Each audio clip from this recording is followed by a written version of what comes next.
Hmm, Halo semuanya, balik lagi dengan saya teman-teman ya di Trader ID. Seperti biasa, hari ini saya akan membahas IHSG dan saham-saham pilihan ya. Tapi sebelum lanjut ke pembahasan, jangan lupa untuk subscribe, like, ataupun komen ya untuk mendukung channel saya ya teman-teman ya. Dan disclaimer on, video ini bukanlah ajakan untuk membeli ataupun menjual suatu saham tertentu. Ini murni adalah analisa saya pribadi, jadi silakan untuk dianalisa ulang kembali ya, karena nanti keuntungan ataupun kerugian teman-teman yang akan tanggung resikonya.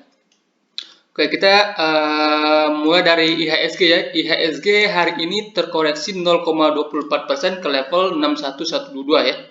Dan hari ini masih terjadi net buy ya oleh asing walaupun sedikit. Dan kalau kita perhatikan ya, indeks masih konsolidasi ya, masih konsolidasi di daerah atas, maka ada kemungkinan ya, akan konsolidasi sampai ujung sini teman-teman ya. Akan ada konsolidasi sampai ujung sini beberapa sampai akhir September lah ya. Ada kemungkinan akan konsolidasi terlebih dahulu, kemudian akan melanjutkan kenaikan teman-teman ya. Tapi harus tetap hati-hati, ada juga kemungkinan ya indeks turun terlebih dahulu, kemudian melanjutkan kenaikan. Tapi view saya masih sama ya, indeks masih akan bullish, masih ada apa namanya window dressing and January effect yang akan mengangkat performa IHSG kita teman-teman ya. Oke, itu saja untuk IHSG. Saham pertama yang akan saya analisa adalah saham JPFA atau Java. Ini saham sektor poultry teman-teman ya. Di mana JPFA ini merupakan watchlist kita minggu lalu teman-teman. Ini watchlist kita minggu lalu.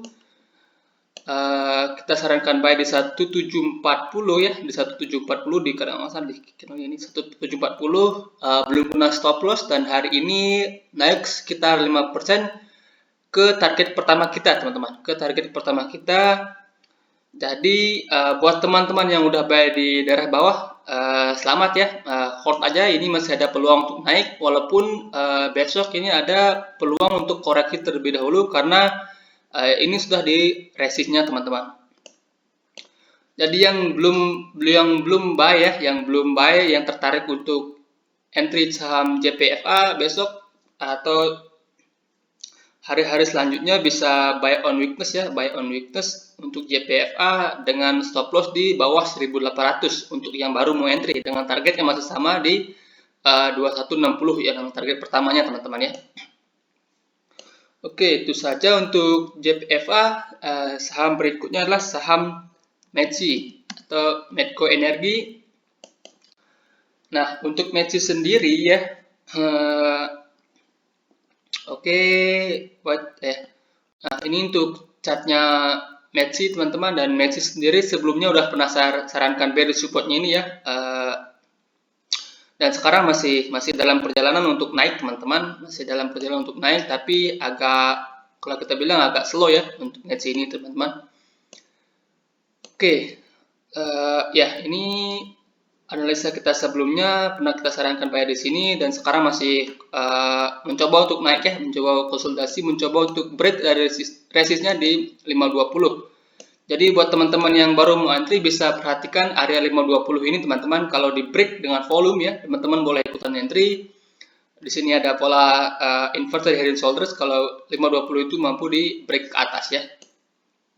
Dengan target kenaikan ke 600. Oke, itu saja untuk Metsi ya, yang udah buy di sini selamat. Sekarang masih layak untuk di hold ya, masih layak untuk di hold. Kita tinggal tunggu waktunya aja. Menurut saya ini masih ada kemungkinan untuk di break ke atas. Dan saham berikutnya adalah IMJS. IMJS sendiri juga watchlist kita minggu lalu ya, agak low lah ya internetnya.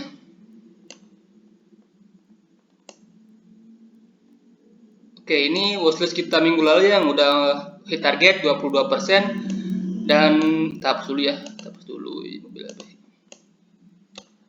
Oke, dan yang udah antri, yang udah buy di bawah ya, yang udah ikut plan kita minggu lalu, ini masih layak untuk di hold teman-teman, masih layak untuk di hold. Kalau kita lihat dari segi volume ya, volume naiknya besar-besar, 2 kali, volume naiknya besar-besar, kemudian volume koreksinya tipis-tipis. Jadi buat teman-teman yang udah di daerah bawah ini masih layak untuk di hold. Dan buat teman-teman yang baru mau entry bisa perhatikan high-nya ini tuh ya, bisa perhatikan high-nya ini 525. Kalau itu mampu di break ke atas, teman-teman boleh ikutan buy ya. Tapi buat teman-teman yang memantau market ya, karena bisa saja ini di break ke atas kemudian diturun ke bawah. Kalau teman-teman sama seperti saya ya, yang masih ada kesibukan di luar, nggak memantau market full, sebaiknya jangan buy on breakout ya, jangan buy on breakout. Cari saham lain yang sedang di supportnya teman-teman. Oke, itu saja untuk IMJS ya, masih layak untuk di hold. Dan saham berikutnya adalah saham BMHS. Saham BMHS ini juga sebelumnya udah pernah saya analisa dan saya sarankan buy juga di sini ya. Kalau nggak salah kena stop loss ya, yang buy second buy-nya ya, buat teman-teman yang dari sini. Dan yang udah buy dari bawah ya, sama seperti saya, ini masih ada floating profit ya. Saya juga ikut buy di sini dan masih saya hold karena ini masih fase retest ya, masih fase retest. Terlihat di sini break dengan volume, kemudian konsolidasi di daerah atas dengan volume yang tipis-tipis. Jadi ini masih layak untuk di hold teman-teman, masih layak untuk di hold. Dan target saya masih sama, yang pertama itu di 1200, kemudian kalau itu mampu di break ke atas, maka target berikutnya bisa saja untuk BMHS ini ke 1365. Buat yang udah buy di daerah bawah, trailing stopnya pasang aja di bawah 1050 ya, atau di bawah MA20 nya ini untuk trailing stopnya. Oke, itu saja untuk BMHS. Saham berikutnya adalah saham BHIT. Untuk BHIT sendiri hari ini terkoreksi ya, hari ini terkoreksi. Kalau nggak salah kemarin atau hari ini ya, cumdet untuk RI-nya teman-teman ya. Nah, kalau kita lihat secara chart ya, tunggu sebentar, di sini juga ya. Di sini pernah kita bahas ya, kalau nggak salah di sini ya, di candlenya ini pernah kita bahas untuk kita sarankan antri di trendline garis merahnya ini. Nah, untuk sekarang ini sudah tepat di trendline garis merahnya teman-teman. Jadi ini cukup layak ya untuk kita perhatikan. Tapi jangan langsung buy teman-teman, karena ini ada kemungkinan untuk dijebol terlebih dahulu.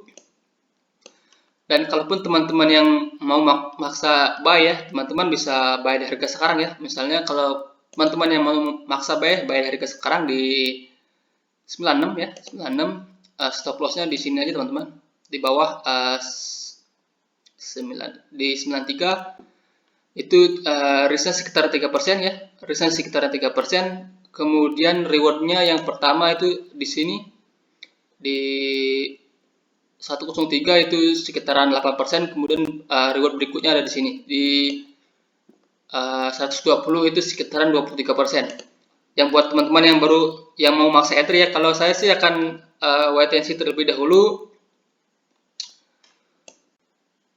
Kenapa? Karena ini sudah tepat di trendline-nya teman-teman, dan ada kemungkinan ini dijebol untuk apa namanya?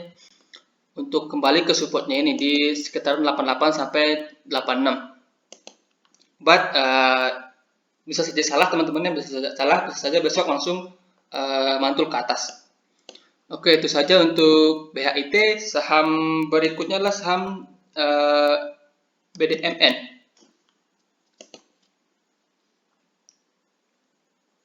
Untuk Bank Danamon sendiri ya, sebelumnya udah pernah kita bahas juga ya. Nah, sebelumnya udah pernah kita bahas ya, kalau nggak salah di daerah sini ya, di daerah konsolidasi ini saya sarankan buy on breakout ya. Saya pernah sarankan buy on breakout, dan BDMN ini menurut saya masih cukup masih cukup menarik teman-teman, masih sangat menarik. Bukan cukup lagi ya, masih sangat menarik menurut saya, dimana secara tren ya, yang dulunya downtrend sudah di breakout ya, downtrendnya sudah di breakout dengan volume ya. Di sini breakout dengan volume, kepentok resisten, kemudian turun ke supportnya lagi ya, turun ke supportnya lagi tanpa volume, kemudian di sini break lagi ke atas, break resisten dengan volume yang sangat besar ya, kemudian kepentok resisten, dan 2 hari terakhir ini turun lagi tanpa volume ya, saya bilang tanpa volume, volumenya menipis, dan hari ini mantul tepat di support dengan volume. Jadi menurut saya ya, BDM ini masih cukup menarik ya teman-teman untuk kita perhatikan. Buat teman-teman yang baru mau buy, ini risknya cukup tinggi ya, risknya cukup tinggi, dan buat teman-teman yang udah buy dari daerah bawah ini cukup masih layak ya untuk di hold teman-teman. Nah, buat yang teman-teman yang baru mau buy ya, mau buy misalnya buy di harga sekarang ya, trading plan-nya teman-teman buy di harga sekarang. Kalau mau buy di harga sekarang, kemudian stop loss-nya teman-teman bisa pasang di sini di bawah. Ya, ini risknya cukup tinggi sekitar 9%. Kemudian rewardnya yang pertama, yang rewardnya itu kita bisa set di sini teman-teman. Jadi resistennya ini di 27%. Jadi secara risk to reward ratio ini juga masih menarik teman-teman ya. But ini risknya cukup tinggi, jadi lot sizingnya diperhatikan. Akan lebih baik ya, kita tunggu dulu kalau BDMN ini terkoreksi terlebih dahulu ya. Kalau BDMN ini terkoreksi terlebih dahulu, maka akan menarik ya untuk kita buy teman-teman ya. Akan lebih menarik untuk kita buy. Buat teman-teman yang mau buy dari harga sekarang, lot sizingnya diperhatikan ya, karena risknya cukup tinggi. Money management lah yang paling penting di sini teman-teman. Oke, itu saja untuk pembahasan kali ini. Semoga bermanfaat ya, semoga bermanfaat, dan selamat malam.